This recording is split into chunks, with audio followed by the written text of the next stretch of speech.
ఎన్నికల్లో బీసీల రిజర్వేషన్లపై పార్టీల పాలిటిక్స్ కంటిన్యూ అవుతున్నాయి. సర్కార్ రిజర్వేషన్లను నమ్మి ఇప్పుడే డబ్బులు ఖర్చు చేసుకోవద్దని ఎంపీ ఈటెల రాజేందర్ అంటున్నారు. 8న కోర్టు తీర్పు తర్వాత ఇబ్బందులు ఎదురయ్యే అవకాశం ఉంటుందంటున్నారు. అయితే ఈటెల వ్యాఖ్యలపై కవిత కౌంటర్ ఇచ్చారు. బీసీ రిజర్వేషన్స్ విషయంలో వాళ్లే దగ్గరుండి కోర్టుకు పంపారంటూ సీరియస్ అయ్యారు. ఇక బీజేపీ వాళ్లు మోదీ కాళ్లు పట్టుకునైనా బీసీ రిజర్వేషన్లు ఇప్పించాలన్నారు. స్థానిక ఎన్నికల్లో కాంగ్రెస్ పార్టీ తీరుపై ఇటు బీఆర్ఎస్ అటు బీజేపీ నేతలు సీరియస్ అవుతున్నారు. ఇదే అంశానికి సంబంధించి ఇవాల్టి డిబేట్ లో మనం చర్చించబోతున్నాం.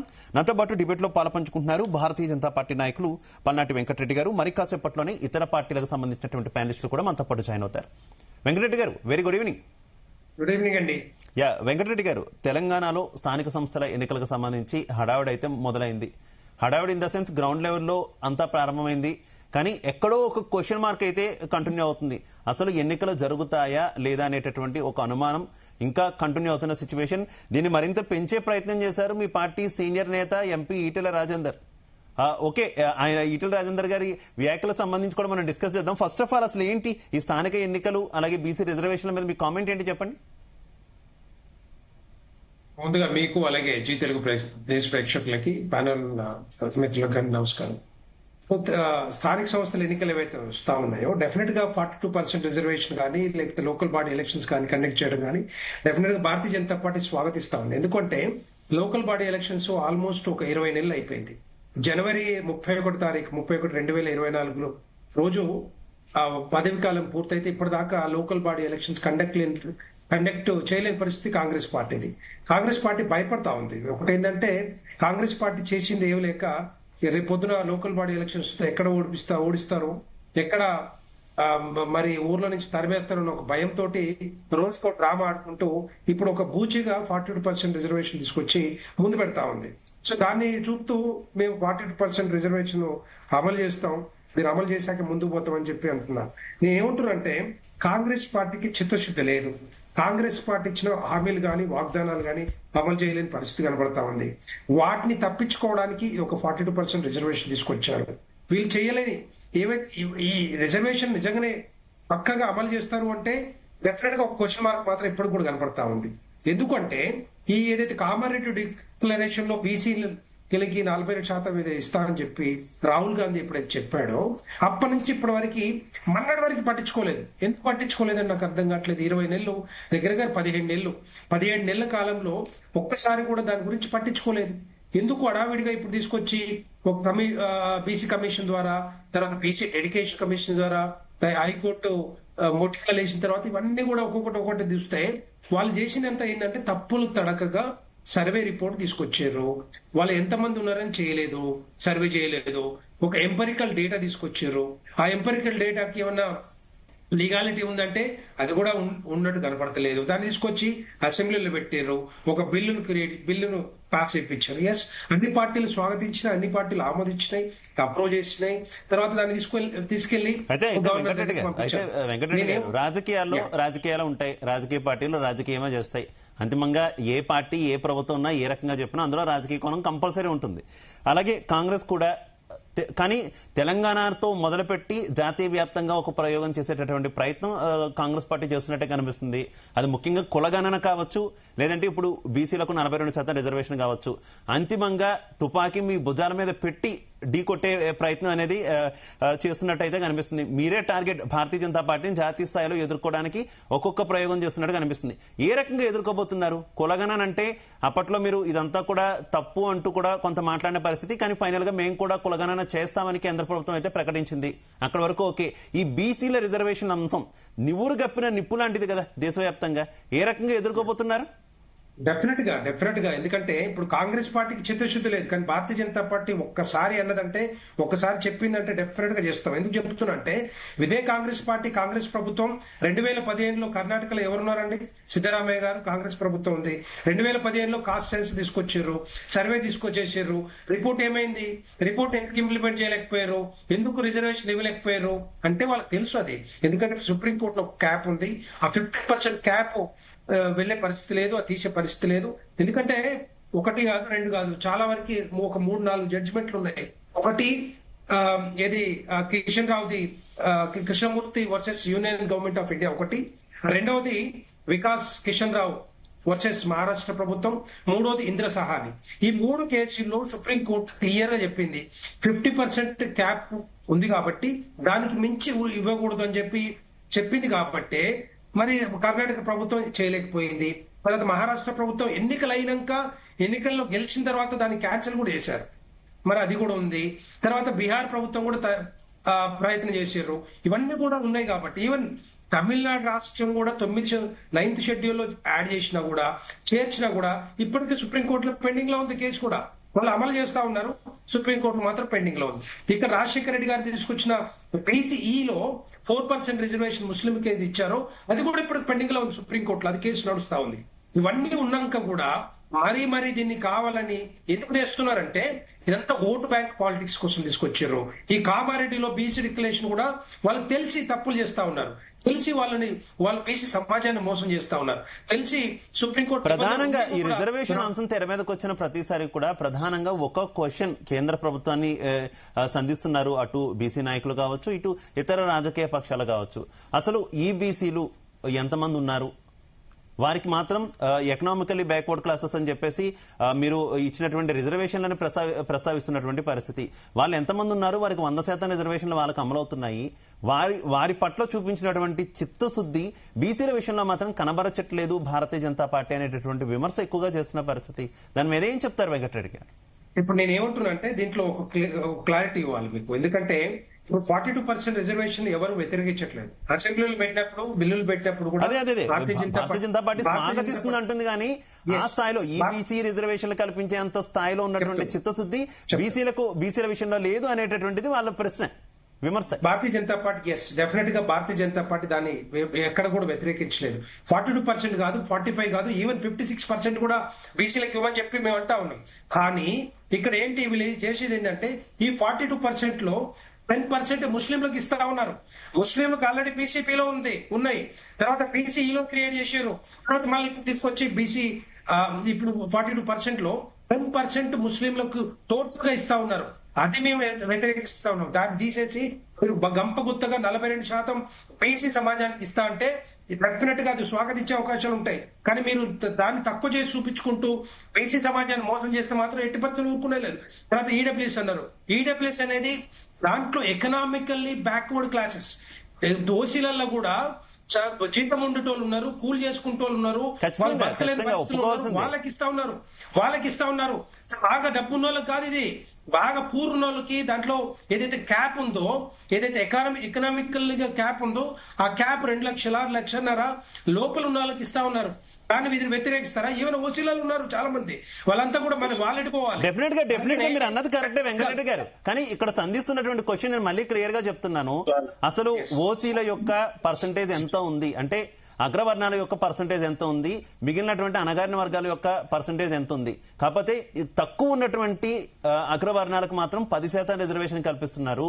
మేము ఎక్కువ మంది ఉన్నాము, మాకు మాత్రం కేవలం 42% రిజర్వేషన్లకు మాత్రం ఆ స్థాయి చిత్తశుద్ధి చూపించట్లేదు. ఇది వాళ్ళ క్లియర్ క్వశ్చన్. ఇది ఓసీలు తక్కువ మంది ఉన్నారు కదా, వాళ్ళకి మాత్రం 10% రిజర్వేషన్ల అనేది ఒక క్వశ్చన్ మార్క్ పెడుతున్నారు అక్కడ.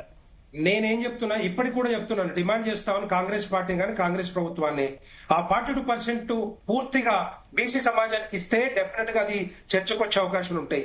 దాంట్లో అదే ముసుగులో 10% ముస్లింలకు ఇస్తే మాత్రం 80% ఒప్పుకోమని చెప్పి మా భారతీయ జనతా పార్టీ అధ్యక్షులు చెప్పారు, ఇద్దరు మంత్రులు చెప్పారు. డెఫినెట్ గా అది అడ్డుకునే అవకాశాలు ఉంటాయి. రెండవది కూడా క్లారిటీ ఇవ్వాలి. గవర్నమెంట్ ఆఫ్ ఇండియా కూడా, కేంద్ర ప్రభుత్వం, ప్రధానమంత్రి నరేంద్ర మోడీ గారు నోటిఫికేషన్ రిలీజ్ చేశారు. ఎట్టి పరిస్థితుల్లో జనగణనతో పాటుగా కులగణన కూడా వస్తా ఉంది, కాస్ట్ సెన్సస్ వస్తా ఉంది.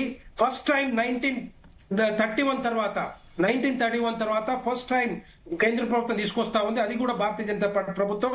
దాంట్లో ఏదైతే రాష్ట్రాల్లో బీసీలు ఉన్నారో, ఎంతమంది బీసీలు ఉన్నారో అంతమంది బీసీలకి ఎంతైతే ఉందో అంత పర్సెంటేజ్ ఇవ్వాలనే ఆలోచనతోటి భారతీయ జనతా పార్టీ నిర్ణయం తీసుకుంది, కేంద్ర ప్రభుత్వం తీసుకుంది. ఎందుకంటే అది సైంటిఫిక్ గా ఉంటుంది, వీళ్ళు తీసుకొచ్చింది సైంటిఫిక్ కాదు, అది సైంటిఫిక్ గా ఉంటుంది. డెఫినెట్ గా అది పార్లమెంట్ లో చర్చకు వస్తుంది, అమలవుతుంది. అక్కడ 9th షెడ్యూల్ చేర్చే అవకాశాలు ఉంటాయి.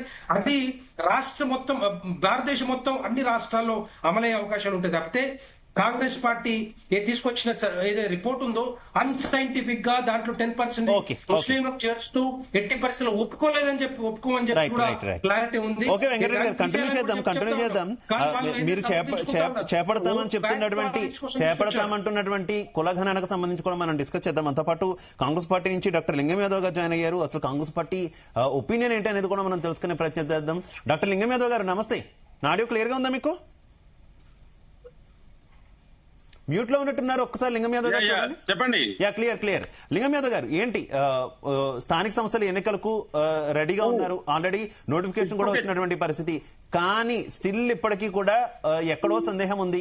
కోర్టు ఏమైనా దీనికి ఫుల్ స్టాప్ పెడుతుందా, ఒక అడ్డు ఏదైనా తగులుతుందా అనేటటువంటి సందేహాలు కలుగుతున్నాయి. అలాగే బీసీలకు 42% రిజర్వేషన్లు అనేటటువంటి అంశంలో కాంగ్రెస్ పార్టీ చిత్తశుద్ధి కొరవైంది అనేటటువంటిది విమర్శ. ఒప్పుకుంటారా?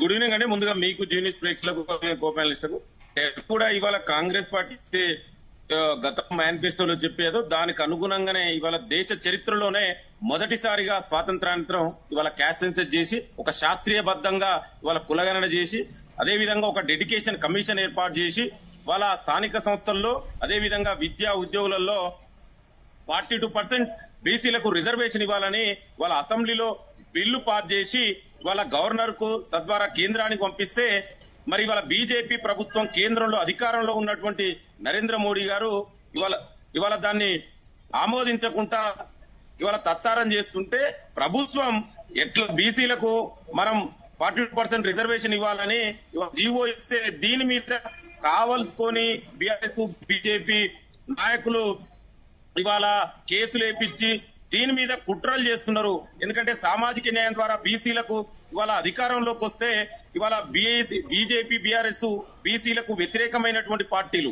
సో అందుకే మొదటి నుంచి కూడా ఇది కోర్టులో వీగిపోద్ది. ఇవాళ మరి ఆ విధంగా గతంలో Indira Sawhney versus union of India 92లో ఇవాళ 50% అనే క్యాప్ పెట్టిరండి. మరి ఇవాళ ఈడబ్ల్యూఎస్ రిజర్వేషన్ 10% అమల్లో అవుతుంది. ఇవాళ 60% రిజర్వేషన్ ఉంది. మరి ఇవాళ ఈడబ్ల్యూఎస్ కు రిజర్వేషన్ కు లేని అడ్డంకి ఇవాళ ఓబీసీల కాడికి ఎందుకు వచ్చింది? ఇవాళ బీజేపీ కేంద్ర ప్రభుత్వంలో బిల్లు పాస్ చేయకుండా ఈ విధంగా కావాలని చేస్తుంది. సో డెఫినెట్ కూడా ఇవాళ మాకు కోర్టుల మీద నమ్మకం విశ్వాసం ఉంది.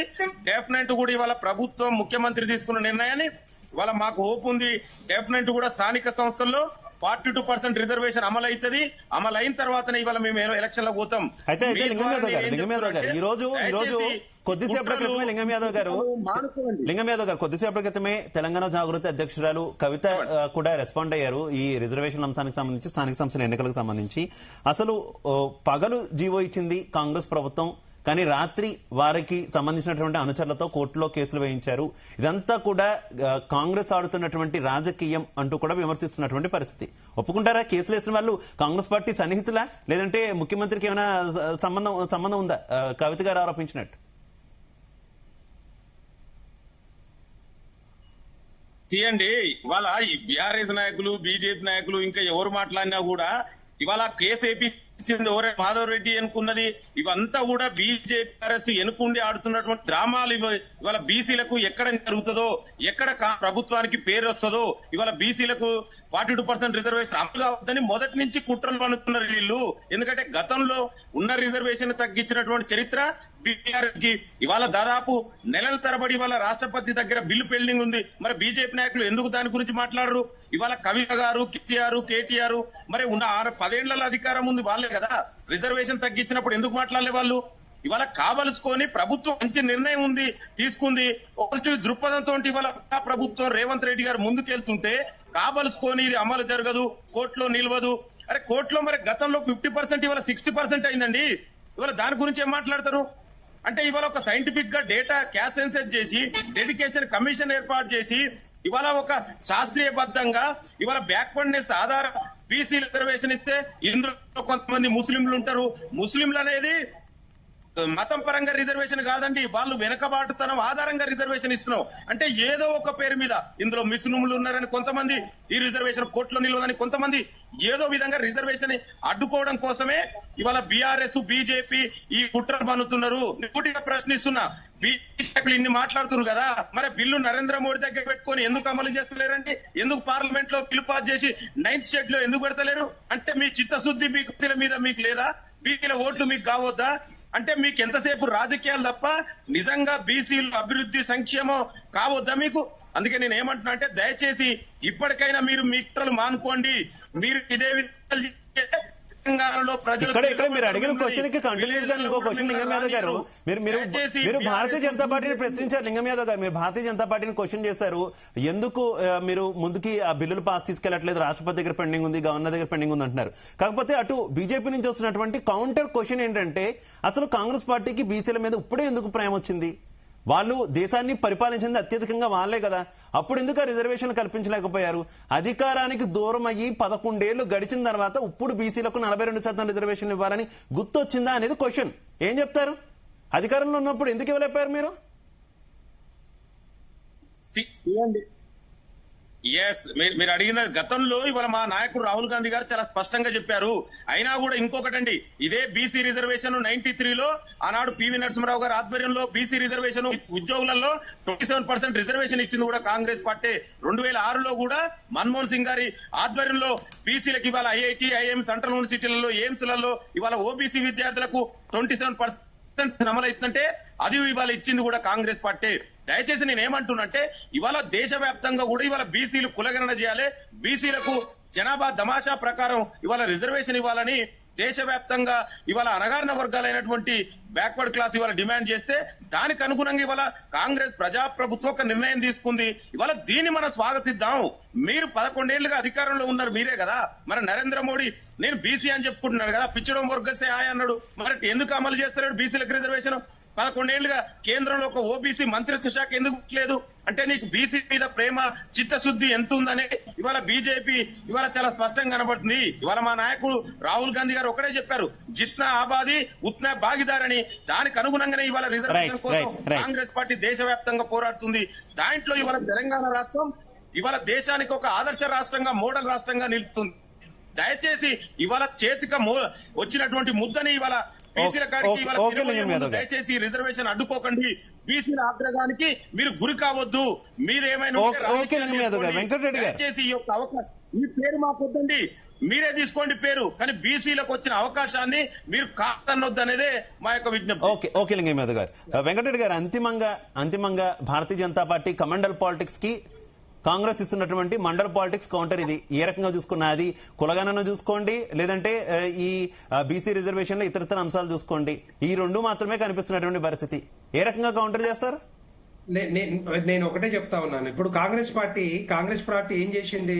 అఖిల పక్షాన్ని తీసుకెళ్ళి మాట్లాడతామని చెప్పారు. బీఆర్ఎస్ పార్టీ కానీ, లేకపోతే బీజేపీ పార్టీ కానీ, సిపిఎం పార్టీలు కానీ ఎవరిని తీసుకోకుండా కాంగ్రెస్ పార్టీ సొంతంగా వాళ్ళ మంత్రులు, వాళ్ళ ఎమ్మెల్యేలు వాళ్ళు వెళ్ళి అక్కడ ధర్నా చేశారు. ఏది జంతర్ మంతర్ దగ్గర ధర్నా చేశారు.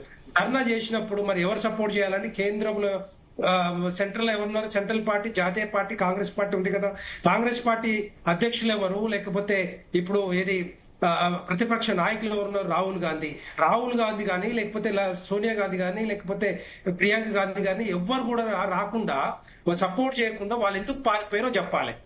ఇదే బీసీ ధర్నా చేస్తే వాళ్ళు వచ్చి మద్దతు తెలపకుండా, మాట్లాడకుండా పారిపోయిన పరిస్థితి కనపడుతుందా లేదా? కనీసం మరి ఎకోపి ఉండి కూడా రాహుల్ గాంధీ గారు ఎందుకు రాలేదు, ఎందుకు మద్దతు తెలపలేదు ఒక్కసారి చెప్పాలి. రెండో పాయింట్ చెప్తా ఉన్నాను ఇక్కడ. మీకు ఆల్రెడీ చిత్తశుద్ధి ఉంటే మీరు కాంగ్రెస్ పార్టీ అంతకుముందు 2010లో కర్ణాటకలో ఉంది, ఇప్పుడు కూడా ఉంది. మీరు ఆల్రెడీ సర్వే రిపోర్ట్ తీసుకొచ్చారు, దాని మీద మీరు ఎందుకు మాట్లాడలేదు? కాంగ్రెస్ పార్టీ ఈ తెలంగాణ రాష్ట్రంలోనే బీసీలు మోసం చేయడానికి కామారెడ్డిలో బీసీ డిక్లరేషన్ తీసుకొచ్చినట్టు కనపడతా ఉంది. ఇప్పుడు కూడా బీసీ సమాజాన్ని మోసం చేస్తున్నారు మీరు. ఒకవైపు నుంచి బిల్ ఏమో గవర్నర్ గారు పంపిస్తారు, రెండు వైపు నుంచి ఏమో జీవో రిలీజ్ చేస్తారు. అంటే ఏది ఎక్కువ చెప్పండి దీంట్లో? జీవో నిలబడుతుందా లేకపోతే బిల్లు నిలబడుతుందా? వీళ్ళు తెలిసి కూడా ఎందుకు చేస్తా ఉన్నారు ఇక్కడ? నేను ఏమంటున్నా అంటే, ఒక్కసారి బిల్లు అయిపోయిన తర్వాత బిల్లు చట్ట రూపంలో వస్తే అది కోర్టులలో నిలబడుతుంది, కానీ వీళ్ళ జీవోలు నిలబడవు. ఇక్కడ జీవోలు క్లియర్ గా ఉంది, ఆ క్లారిటీ ఉంది. ఇక్కడ సుప్రీంకోర్టులో క్యాప్ ఉందని తెలుసు అది, కానీ వీళ్ళు రేపు పొద్దున అందుకే హైకోర్టు మరి ఏది October 8 కి జడ్జిమెంట్ పోస్ట్ పోన్ చేసింది. ఆ ఓటికి వచ్చే అవకాశాలు ఉంటాయి. వీళ్ళకి చిత్తశుద్ధి లేదు.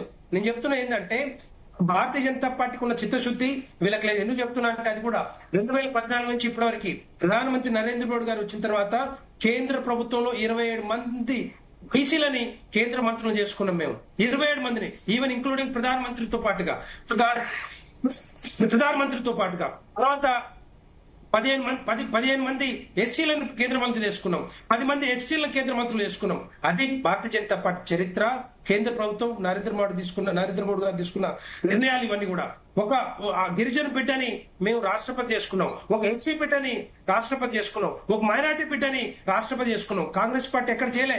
Congress party vote bank politics కోసం ముస్లిం మైనార్టీలను వాడుకుంటూ ఇప్పుడు బీసీలను వాడుకుంటూ బీసీలను మోసం చేయడానికి చేస్తున్న ప్రయత్నం ఇదంతా కూడా. వీళ్ళకేమో పెద్దగా ఏదో ఉండి పొద్దున ఏదో చేస్తామని కాదు, సంవత్సరాలు కొద్దిగా వీళ్ళు పరిపాలించిన ఈ కేంద్రంలో ఓకే వెంకటరెడ్డి గారు ఈ రాజకీయాలు ఎట్లా ఉంటే ఏంటి ఈటెల వ్యాఖ్యల దగ్గరకు వద్దాం. మీ ఎంపీ ఈటెల రాజేందర్ గారి వ్యాఖ్యల దగ్గరకు వద్దాం. ఆయన వ్యాఖ్యల్ని మీ పార్టీ రాష్ట్ర అధ్యక్షులే ఆయన వ్యక్తిగతం ఆ వ్యాఖ్యలు అంటూ కూడా చెప్పినటువంటి పరిస్థితి. బీసీ రిజర్వేషన్ లో మేము కట్టుబడి ఉన్నామని అంటున్నారు. కానీ ఈటెల రాజేందర్ గారు మాత్రం ఎవరో ముందుగా ప్రిపేర్ అయిపోయి సన్నద్ధం అయిపోవద్దు ఎన్నికలకి, ఖచ్చితంగా కూడా కోర్టు నుంచి దీనికి అడ్డంకి ఏర్పడేటటువంటి అవకాశం ఉందనేటటువంటి హింట్ ఇస్తున్నారు ఆయన. ఏంటి బీజేపీ నేతలంతా కూడా గ్రౌండ్ లెవెల్లో ఎన్నికలు సిద్ధమవుతున్నారా, లేదంటే ఈటెల గారి వ్యాఖ్యలను నమ్మి కొంత హోల్డ్ లో ఏమైనా ఉన్నారా? డెఫినెట్ గా భారతీయ జనతా పార్టీ డెఫినెట్ గా ఆల్రెడీ మీటింగ్స్ కూడా పెట్టుకుంటా ఉన్నాం, సన్నద్ధం అవుతా ఉన్నాం. ఈటెల రాజేందర్ గారు మాట్లాడిన మాటలు ఏంటంటే, ఒకవేళ నిజంగానే రేపొద్దున అక్టోబర్ 8 ఒకవేళ స్టే ఇచ్చింది అనుకోండి హైకోర్టు, రేపొద్దున వీళ్ళు ఇప్పుడు ఏదైతే ఈ 8 రోజులు పండుగ పూట ఎవరైతే సర్పంచ్ అభ్యర్థులు ఎవరైతే ఖర్చు పెట్టుకుంటారో, లక్షల రూపాయలు 1000 రూపాయలు ఖర్చు పెట్టుకుంటారో వాళ్ళు రేపొద్దున లాస్ అయ్యే అవకాశాలు ఉంటాయి, జాగ్రత్తగా ఉండండి అని ఎందుకు చెప్తున్నారంటే, ఒక మాట చెప్పొచ్చు, మహారాష్ట్ర ప్రభుత్వంలో ఎన్నికలు జరిగాక సర్పంచ్లు అయ్యాక అక్కడ టోటల్ గా హైకోర్టు స్టే ఇచ్చి క్యాన్సిల్ చేసింది, రీ ఎలక్షన్ కండక్ట్ చేయమన్నది. విదిన్ ద 50% క్యాప్ లో మళ్ళా రిజర్వేషన్లు ఇచ్చి కండక్ట్ చేయమన్నది. అది దృష్టిలో పెట్టుకొని మాట్లాడుండొచ్చు. అందుకనే ఏంటంటే చాలా మంది కష్టపడి సంపాదించిన డబ్బులు వృధాగా కాకుండా ఇష్టం వచ్చిన ఖర్చు పెట్టుకోకుండా దీనికి కొన్ని రోజులు ఆగండి, రేపు పొద్దున జడ్జిమెంట్ వచ్చాక మన ముందు పోయే అవకాశాలు ఉంటాయని చెప్పి చెప్పుండొచ్చు. అది డెఫినెట్ గా మరి మంచి మాటే కదా చెప్పడం కూడా. సో అందుకనే ఏమంటున్నంటే, ఎట్టి పరిస్థితుల్లో రేపొద్దున నేను కూడా లైవ్ గా చూశాను, హైకోర్టులో ఆర్గ్యుమెంట్స్ లైవ్ గా నేను కూడా చూశాను, లైవ్ ఆర్గ్యుమెంట్స్. అక్కడ ఏం చెప్తా ఉన్నారు, అంతకుముందు 3 జడ్జిమెంట్స్ ఉన్నాయి సుప్రీంకోర్టులో. ఆ సుప్రీంకోర్టు జడ్జిమెంట్స్ రేపొద్దున ఇష్యూ అవకాశాలు ఉంటాయి, కొన్ని రోజులు వెయిట్ చేయండి, ఎందుకంటే బిల్లు ఆల్రెడీ గవర్నర్ గారి దగ్గర ఉంది, రేపు ఆమోదిస్తారా లేదనేది టైం ఇవ్వాలి. 1 month అయింది కాబట్టి కొంచెం టైం ఇచ్చి స్టడీ చేసిన తర్వాత రేపొద్దున ముందు పోయే అవకాశం ఉంది. కానీ అడావిడిగా ఇప్పుడే ఇమ్మీడియట్ గా ఎన్నికలు కావాలి, ఎన్నికలు పెట్టాలి, రేపొద్దున మేము ఎక్కువ సీట్లు సాధించుకోవాలి, ఏదో పేరు తెచ్చుకోవాలి, బీసీలు మా వైపు ఉంటారని చెప్పి కాంగ్రెస్ పార్టీ అనుకుంటుందో అదంతా ఉత్తమాట. ఎవ్వరు కూడా వీళ్ళని పట్టించుకునే అవకాశం లేవు. వీళ్ళు ఇచ్చిన హామీలు 6 గ్యారెంటీల హామీలే తుంగలో దొక్కిరు ఇప్పటిదాకా. ఆ 3 హామీలు హామీల దాకా వద్దులేండి, మనం ఈ సబ్జెక్ట్ వరకు ఉందాము. వెంకటరెడ్డి గారు, లింగం యాదవ్ గారు తీసుకొచ్చి ఏదో డ్రామాలు ఆడుతుంది ఆదరించే అవకాశాలు ఎవరు లేరు తెలంగాణ. లింగం యాదవ్ గారు, కొంత ఈ రిజర్వేషన్ల గందరగోళం అలాగే ఎన్నికలకు సంబంధించి గ్రౌండ్ లెవెల్లో కొన్ని పల్లెల్లో కొంత గందరగోళ పరిస్థితులు నెలకొన్నాయి. దానికి ముఖ్యమైనటువంటి కారణం ఆ పల్లెల్లో ఆ గ్రామాల్లో లేనటువంటి కులాలకు కూడా రిజర్వేషన్లు కల్పించారు అనేటటువంటి విమర్శలు ఎక్కువగా వస్తున్నటువంటి పరిస్థితి. దీని మొత్తం ఇదంతా ఫుల్ స్టాప్ పడాలంటే అసలు మీరు చేశామంటున్నటువంటి సమగ్ర కులగణన సర్వేను బయట పెట్టాలి అనేటటువంటి డిమాండ్లు ఉన్నాయి. ఎందుకు ఆ సర్వేను బయట పెట్టట్లేదు? గతంలో బీఆర్ఎస్ ప్రభుత్వం ఉన్నప్పుడు, ముఖ్యమంత్రిగా కేసీఆర్ గారు ఉన్నప్పుడు ఆయన చేసినటువంటి కులగణన బయట పెట్టాలని డిమాండ్ చేసింది మీరే. తీరా మీరు అధికారంలోకి వచ్చి మీరు సర్వే చేసిన తర్వాత ఆ సర్వే ఆల్రెడీ ఉండగా దాన్ని బయట పెట్టలేదు కదా, మీరు సర్వే చేశారు, మీరు చేసిన సర్వే కూడా బయట పెట్టలేనటువంటి పరిస్థితి. ఎందుకంత సీక్రెట్?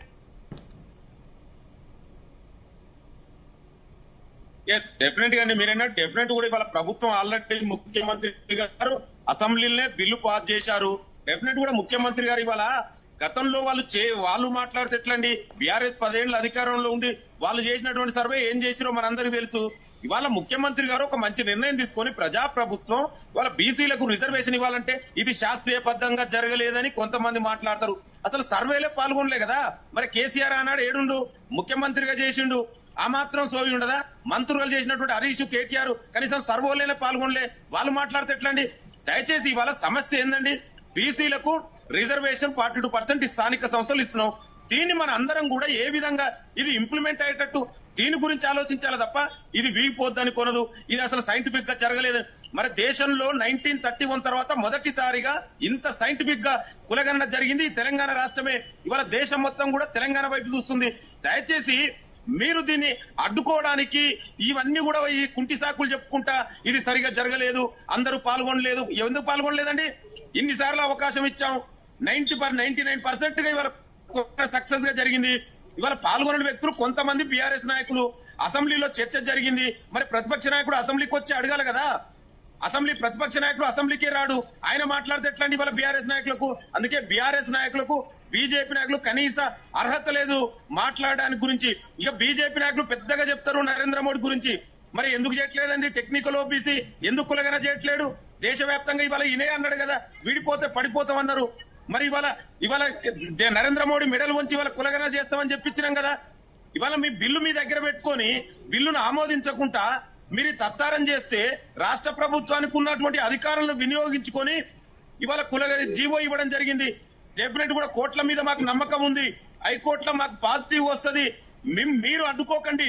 కేసులు మీరు ఏపిచ్చింది మీరే, దీన్ని ఎన్నుకుంటే అడ్డుకుంటుంది మీరే. ఎట్లయినా ఇది జరగొద్దు, బీసీలకు అభివృద్ధి చెందొద్దు, 42% రిజర్వేషన్ జరగొద్దు అనే కుట్రతోటి వల్ల బీజేపీ నాయకులు మాట్లాడుతున్నారు. ఇదే మా మండల్ వర్సెస్ కమండల్ మూవ్మెంట్ తీసుకొచ్చిందే బీజేపీ నాయకులు. వాళ్ళు మాట్లాడితే ఎట్లండి? ఏనాడైనా బీసీల గురించి ఆలోచించిరా? కేంద్రంలో ఒక మంత్రిత్వ శాఖ ఏర్పాటు చేయలే, 11 ఏళ్లుగా అధికారంలో ఉండి వీళ్ళు మాట్లాడితే ఎట్లండి? దయచేసి మాట్లాడే ముందు మీరేం చేసిరో ఆలోచించండి. ఇవాళ ముఖ్యమంత్రి రేవంత్ రెడ్డి గారు ప్రజాప్రభుత్వం ప్రజలకు అందుబాటులో ఉండి బీసీలకు న్యాయం జరగాలనేది ఒక గొప్ప నిర్ణయం, చారిత్రాత్మక నిర్ణయం తీసుకురు. దీన్ని మనందరం వెల్కమ్ చేయాలి. అంతే తప్ప కోడిగుడ్డు మీద ఈకలు వెళ్ళినట్టు ఇది అడ్డుకుంటాం, ఇది వీగిపోతుంది, ఇది సక్రమంగా జరగదు, ఇది సర్వే బాగలేదు.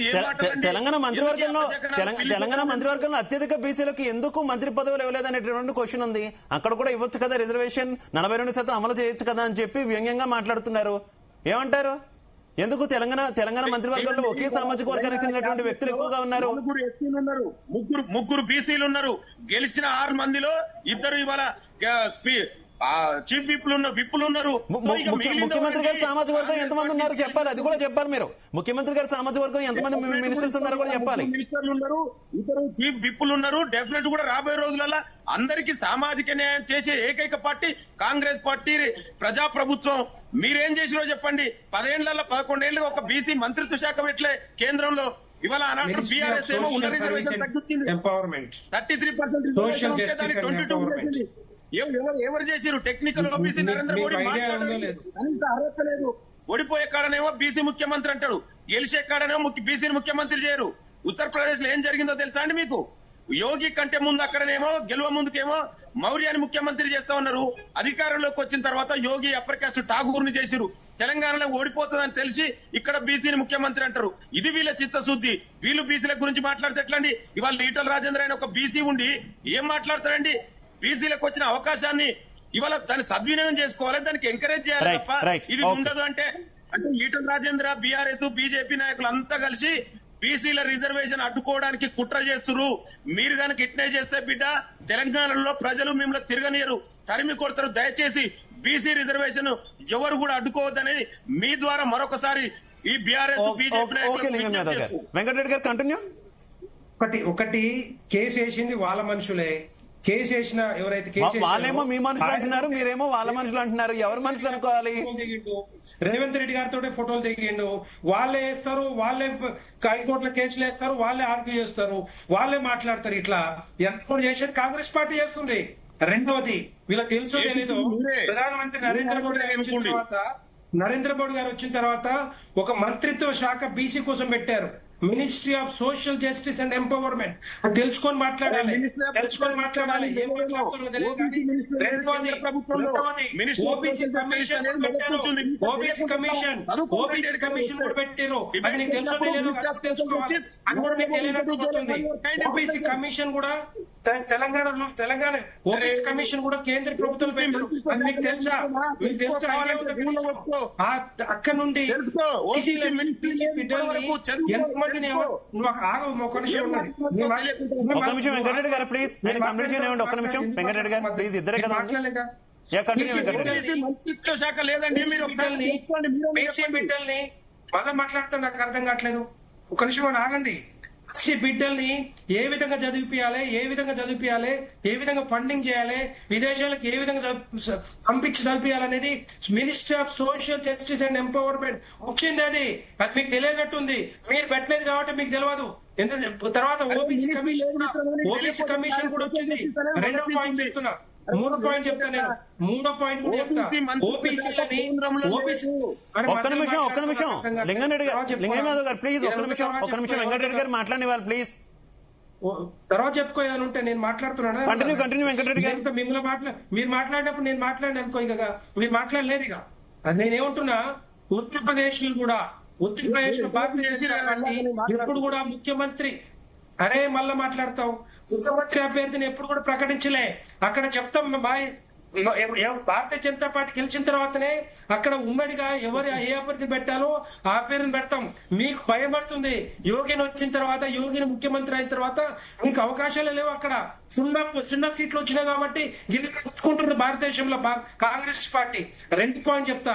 ఈ తెలంగాణ రాష్ట్రంలో కూడా, ఈ తెలంగాణ గడ్డ మీద భారతీయ జనతా పార్టీ గెలిస్తే బీసీని ఒక ముఖ్యమంత్రి చేస్తామన్న తమ్మున్న పార్టీ భారతీయ జనతా పార్టీ. అది కూడా ప్రధానమంత్రి నరేంద్ర మోడీ గారు ఇదే గడ్డ మీద అనౌన్స్ చేశారు. మీరు అనౌన్స్ చేయగలుగుతారా? 3వ పాయింట్ చెప్తున్నా. మీకు ఇప్పుడు నిజంగానే 42% రిజర్వేషన్ అమలు చేయాలంటే మీకు చిత్తశుద్ధి ఉంటే ఆరుగురిని బీసీలను మంత్రులు చేయండి. మీకు చేతనైతే చేపించి చూపించండి. అదే విధంగా మీరు చైర్మన్ కానీ కార్పొరేషన్ చైర్మన్ ఉన్నాయి, తర్వాత రకరకాల పోస్టులు ఉన్నాయి. వాటిలో 42% మీరు అమలు చేయండి. మీకు చేతనైతే చేసి చూపించండి. మీరు దాంట్లో ఎన్నికలకు ముందు మీరు చేసి చూపిస్తే మీ మీద నిజంగానే నమ్మకం ఉంటది. కాంగ్రెస్ పార్టీ మోసం చేయలేదని చెప్పి ఉంటారు. మీరు ఎక్కువ సీట్లు కూడా గెలిచే అవకాశం ఉంటాయి. మీరు అవన్నీ చేయరు.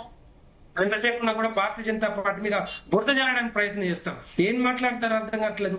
42% మీకు చిత్తశుద్ధి ఉంటే ఇప్పుడు అమలు చేయండి. మీకు ఈ చైర్మన్ పోస్టులు ఉన్నాయి, తర్వాత ఈ ఎమ్మెల్యే మంత్రి పదవులు ఉన్నాయి, రకరకాల పోస్టులు ఉన్నాయి. మీరు చేయలేని పరిస్థితుల్లో మీరు ఇలాగ కొట్టుకుంటూ రాహుల్ గాంధీ మొత్తం మోసం చేసుకుంటూ రకరకాల ఈ బీసీ కులగణన అనేది, తర్వాత కామారెడ్డి బీసీ డిక్లరేషన్ అనేది మోసపూరితంగా హామీ. ఇది మీరు చేయలేని పరిస్థితులు ఉన్నారు కాబట్టి ఏదో ఒకటి చేయాలి, చేతులు దులుపుకోవాలి, హైకోర్టు పంపించాలి, బీసీ బిల్లుని జీవో రిలీజ్ చేయాలి, తర్వాత కేసులు వేయాలి. ఇదే మీరు చేసేదంతా కూడా.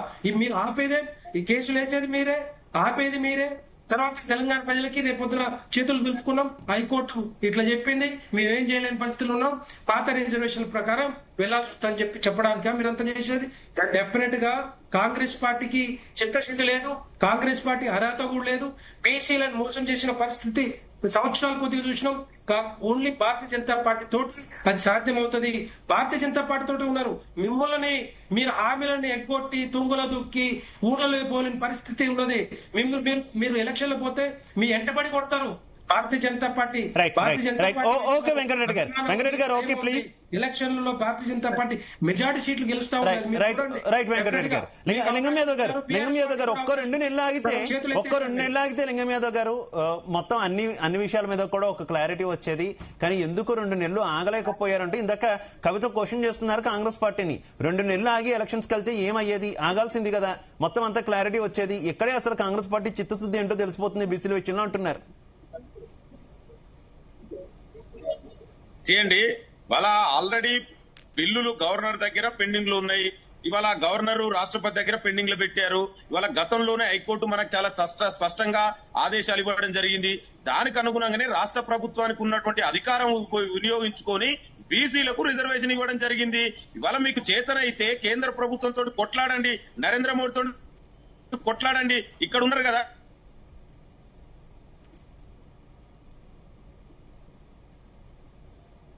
రైట్ నెట్వర్క్ ఇష్యూ ఉన్నట్టుంది లింగం యాదవ్ గారు. నేను మళ్ళీ మరోసారి మీ దగ్గరకు వస్తాను. వెంకటరెడ్డి గారు కులగణన గురించి మనం మాట్లాడుకుంటే ఇందాక నేను ఒక క్వశ్చన్ వేసాను లింగం యాదవ్ గారిని, ఎందుకు బీఆర్ఎస్ టైంలో ఉన్నటువంటి కులగణన బయట పెట్టలేదు, అలాగే మీరు తాజాగా చేసినటువంటి సర్వే బయట పెట్టలేదు అన్న దానికి సంబంధించి అఫ్ కోర్స్ కొంత మనకి ఆన్సర్ అయితే స్కిప్ అయిందనే చెప్పుకోవచ్చు. కానీ ఇప్పుడు మీకు అదే ఒక ప్రశ్న, మీరు కూడా విమర్శించారు భారతీయ జనతా పార్టీ టైంలో, బీఆర్ఎస్ అధికారంలో ఉన్నప్పుడు భారతీయ జనతా పార్టీ విమర్శించింది, ఎందుకు బయట పెట్టట్లేదు, కేవలం రాజకీయ స్వప్రయోజనాలకు వాడుకుంటున్నారు వాటిని అని చెప్పేసి.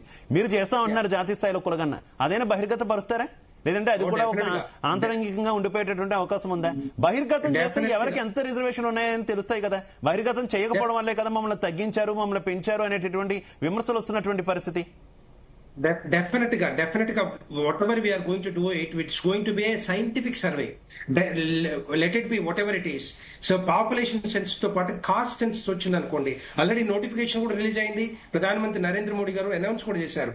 ఎట్టి పరిస్థితుల్లో కాస్ట్ సెన్సస్ లో ఎంతమంది ఏ జాతులు ఏ విధంగా ఉన్నారు, ఎంతమంది ఉన్నారు, ఎంత పర్సెంటేజ్ ఉన్నారు, ఆ పర్సెంటేజ్ ప్రకారం డెఫినెట్ గా బయట, ఎందుకంటే అది మనం దాపెట్టి తాగేది కాదు. ఈ తెలంగాణ రాష్ట్రంలో కేసీఆర్ గారు దాపెట్టినట్టుగా మనం రైట్ చేయలేం దాన్ని, ఎందుకంటే అంతకుముందు ఇంటింటికి సమగ్ర సర్వే చేసి ఏం చేసిండని నాకు అర్థం కావట్లేదు. ఆయన కేసీఆర్ ఏం చేసిండు, దాన్ని పక్కన పెట్టేసి ఎక్కడెక్కడ ఏ భూములు ఉన్నాయి, ఎక్కడెక్కడ ఏ విధంగా కొల్లగొట్టాలి, ఎవరెవరి దగ్గర ఉన్నాయి, ఏ విధంగా చేయాలని ఆలోచనతోటి తీసుకొచ్చే సర్వే అంతా కూడా దాన్ని సమగ్రంగా వాళ్ళు వాడుతున్నారు బీఆర్ఎస్ పార్టీ వాళ్ళు. కానీ ప్రజలకి ఒరిగింది ఏం లేదు. తెలంగాణ ప్రజలను మోసం చేసిన పార్టీ బీఆర్ఎస్ పార్టీ, కేసీఆర్ గారు. ఇప్పటి వరకు కూడా వాళ్ళు చేసిన నిర్వాహకం వల్లనే ఈ తెలంగాణ రాష్ట్రం భ్రష్టు పట్టిపోతా ఉంది. వాళ్ళు చేసిన లక్షల కోట్ల అప్పులు గాని, ప్రాజెక్టులు కట్టిన డబ్బు గాని, తర్వాత నిధులు గాని, ఉద్యోగాలు గాని ఇయ్యలేని పరిస్థితుల్లో వాళ్ళు 10 సంవత్సరాలు వాళ్ళకి అవకాశం ఇస్తే మా టోటల్ గా రాష్ట్రాన్ని నిండా ముంచింది కేసీఆర్ గారు కానీ. వెంకటరెడ్డి గారు ఒక్క నిమిషం మొత్తం ఈ రాజకీయాలు, బీసీ రాజకీయాలు, రిజర్వేషన్ల రాజకీయాలు ఇవన్నీ ఒక్కసారి కనుక రాజకీయ అంశాలు పక్కన పెడితే, దేశంలో ఎప్పటి నుంచో ఒక వాదన నడుస్తున్నటువంటి పరిస్థితి, రిజర్వేషన్లే తీసేయాలి, ఆర్థిక పరిస్థితి ఆధారంగా రిజర్వేషన్ కల్పించాలి, అప్పుడు రిజర్వేషన్ ఇచ్చినటువంటి పరిస్థితులు ఇప్పుడు లేవు అనేటటువంటి వాదించేటటువంటి ఒక బలమైన వర్గం ఉంటే, లేదు మా రిజర్వేషన్లు పెంచాలి, అది బీసీలు కావచ్చు, ఎస్సీలు కావచ్చు, ఎస్టీలు కావచ్చు, లేదంటే ఉన్నటువంటి ఉపకులాల్లో వర్గీకరణ కోరుకుంటున్నటువంటి వాళ్ళు కావచ్చు, ఇలా రకరకాలుగా, లేదు ఇంకా ప్రైవేట్ రంగంలో కూడా రిజర్వేషన్లు కల్పించాలని డిమాండ్ చేసేటటువంటి కొత్త వాదనలు, ఈ రెండింటి మధ్య ఎప్పుడు కూడా కొంత డిబేట్ జరుగుతూనే ఉన్నటువంటి పరిస్థితి. ఏది కరెక్ట్ అనేటటువంటి వాదనలోకి నేను అనట్లేదు.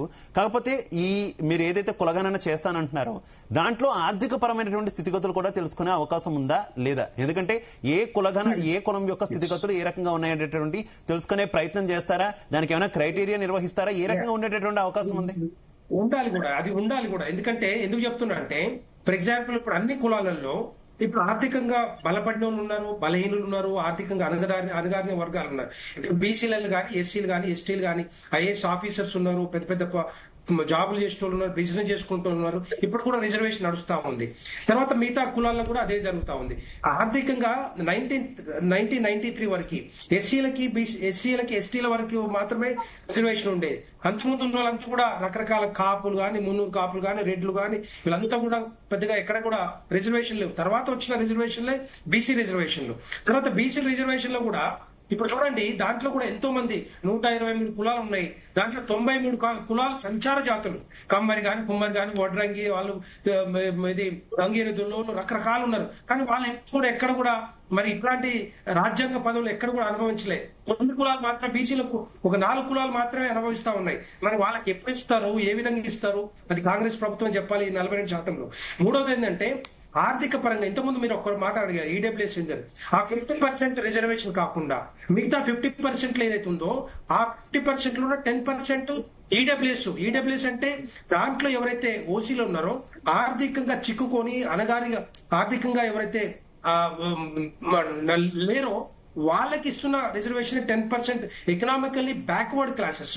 దాన్ని కూడా వీళ్ళు అడ్డుకుంటేనంటే అది ఇచ్చిరని ఇది ఇచ్చిరని మొత్తుకుంటే ఎట్లా? ఈ ఓసీలలో కూడా ఇంతకుముందు చెప్పాను, కూల్ చేసుకుంటూ వాళ్ళు ఉన్నారు, జీతాలు ఉన్నట్టు ఉన్నారు, చిన్న చిన్న పనులు చేసుకుంటూ ఉన్నారు. ఇదే అంశం ఇంకో క్వశ్చన్ వెంకటరెడ్డి గారు ఇదే అంశం ఇంకో క్వశ్చన్. మీరు ఈడబ్ల్యూఎస్ తీసుకొచ్చారు, ఓకే ఓకే, అలా కాదు, ఈడబ్ల్యూఎస్ తీసుకొచ్చారు, ఓకే, నిజంగా అన్ని కులాల్లో కూడా పేదవాళ్ళు ఉన్నారు, అన్ని కులాల్లో ఉన్నటువంటి అంటే అగ్రవర్ణాల్లో ఉన్నటువంటి పేదలకు కూడా మంచి జరగాలని తీసుకొచ్చారు.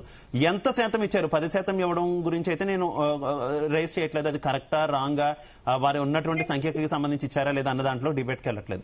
కాకపోతే అది రాష్ట్రాల పరిధిలోకి వదిలేశారు, రాష్ట్రం అమలు చేయాలని చెప్పేసి. చాలా రాష్ట్రాల్లో అమలే జరగట్లేదు కదా, కనీసం కేంద్రం ఎందుకు పట్టించుకోవట్లేదు? అంటే మీరు ఆ చట్టం చేస్తే సరిపోతుందా? నాకు తెలంగాణలో అమలు అవుతుందా లేదా అనేది నాకు ఐడియా లేదు, కానీ ఆంధ్రప్రదేశ్లో అయితే స్పష్టంగా అమలు కావట్లే. కాపు కులానికి సంబంధించి రిజర్వేషన్ కావాలని మీరు ఇందాకే ప్రస్తావించారు కూడా, కాపు కులానికి సంబంధించి రిజర్వేషన్ కావాలని ఎప్పటి నుంచో కూడా వారు డిమాండ్ చేస్తున్నారు. చంద్రబాబు నాయుడు 5% మేము రిజర్వేషన్లు ఇస్తామని అన్నారు, మిగిలిన 5%లో మిగిలిన కులాలు అడ్జస్ట్ చేసుకోవాలంటూ కూడా చెప్పినటువంటి పరిస్థితి. జగన్మోహన్ రెడ్డి వచ్చారు, అసలు ఇదంతా కొంత కన్ఫ్యూజన్ గా ఉందన్న తరహాలో ఆయన మొత్తాన్ని హోల్డ్ చేసినటువంటి పరిస్థితి. మళ్ళీ చంద్రబాబు అధికారంలోకి వచ్చారు, ఎన్డీఏ కూటమి అధికారంలోకి వచ్చింది, అయినా దాని మీద ఎటువంటి స్పష్టత లేనటువంటి పరిస్థితి.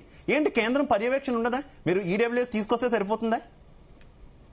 ఇప్పుడు అవన్నీ కూడా ఏంటంటే రాష్ట్రాలు ఒప్పుకున్నాయి, చాలా వరకు ఒప్పుకున్నాయి, రాష్ట్రాలు అమలు చేయాలని కూడా చెప్పినాయి.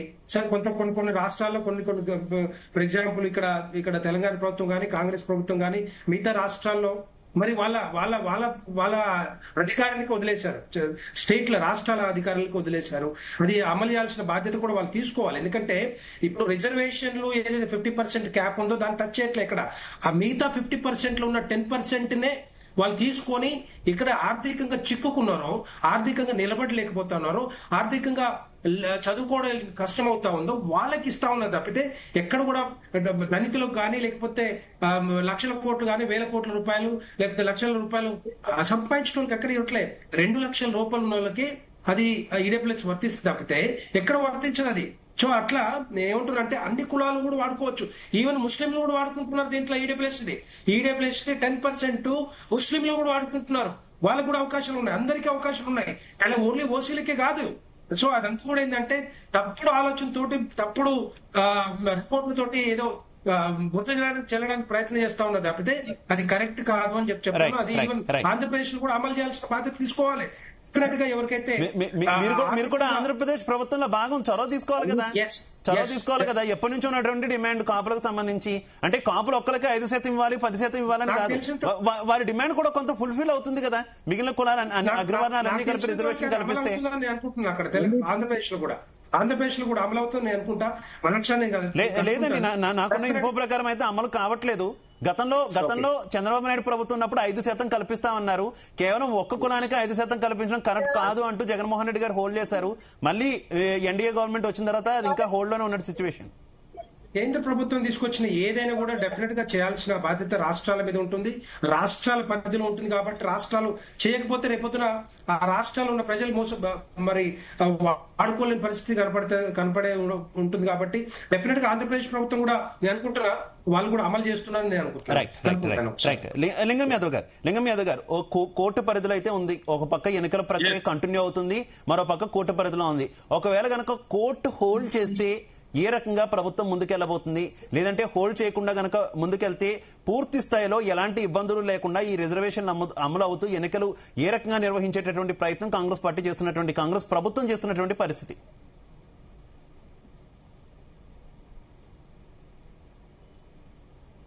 డెఫినెట్ గా ఇవాళ ప్రభుత్వం ఆల్రెడీ స్టేట్ ఎలక్షన్ కమిషన్ అనేది అది ఒక అటానమస్ బాడీ, ఆల్రెడీ దానికి రిజర్వేషన్ ఇవాళ డిక్లేర్ చేసిర్రు. ఇవాళ ప్రభుత్వం డెఫినెట్ కూడా ఎలక్షన్ కమిషన్ కు సపోర్ట్ చేస్తుంది. ఎలక్షన్ కమిషన్ ఇండిపెండెంట్ గా డిసిషన్ తీసుకుంటది, ఇందులో రాజకీయాలకి జోక్యం ఉండదు. కాంగ్రెస్ పార్టీ చాలా పూర్తిగా సన్నద్ధమైంది. ఇవాళ ప్రభుత్వం మేము చేస్తున్నటువంటి అభివృద్ధి, సంక్షేమం, సామాజిక న్యాయం ధ్యేయంగా ఇవాళ ప్రజలందరూ కూడా ఇవాళ మెజార్టీ ప్రజలు ఇవాళ ప్రజా ప్రభుత్వం వైపు ఉన్నారు.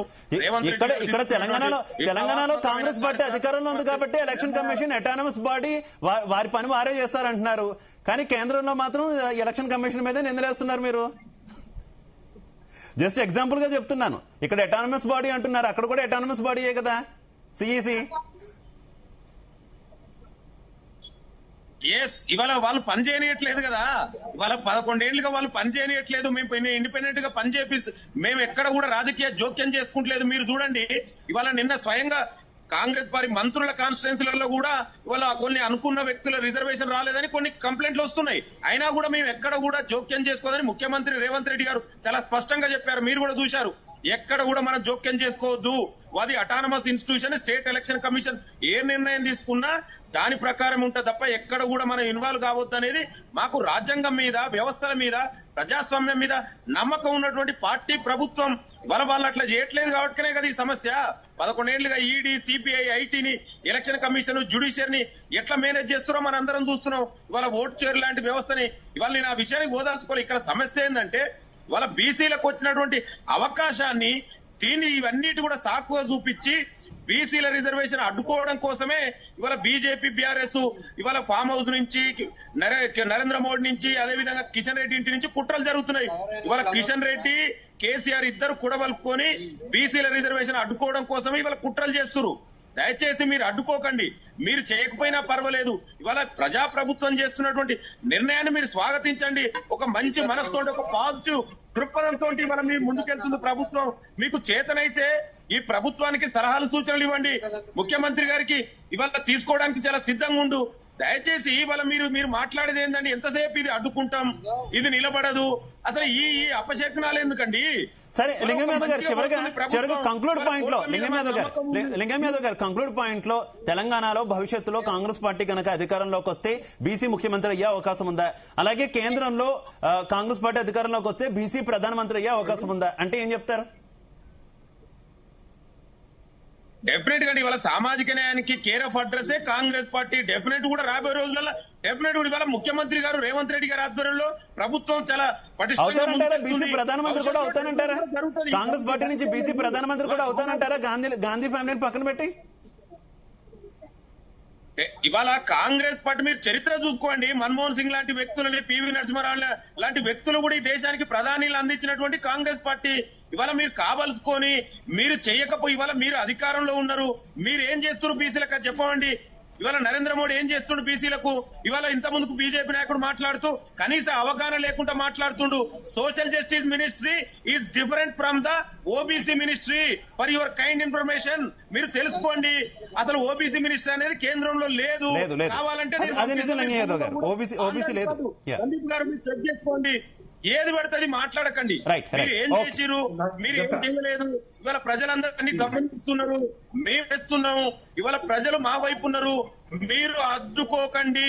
మీ ద్వారా, జీ న్యూస్ ద్వారా నేను ఒకటే విజ్ఞప్తి చేస్తున్నా, దయచేసి మీరు అడ్డుకోకండి. అడ్డుకుంటే తెలంగాణలో క్లియర్ లింగం యాదవ్ గారు. రైట్, వెంకటరెడ్డి గారు కంక్లూడ్ 1 minute లో కంక్లూడ్ చేయాలి. వెంకటరెడ్డి గారు ప్లీజ్. నేను ఇంతకుముందు ఒకటే చెప్పాను. నేను బీసీల కోసము minister of social justice empowerment ఉంది, అది బీసీల కోసం వాడుకుంటారు. కానీ ఓబీసీ మినిస్టర్ అని చెప్పలేగా.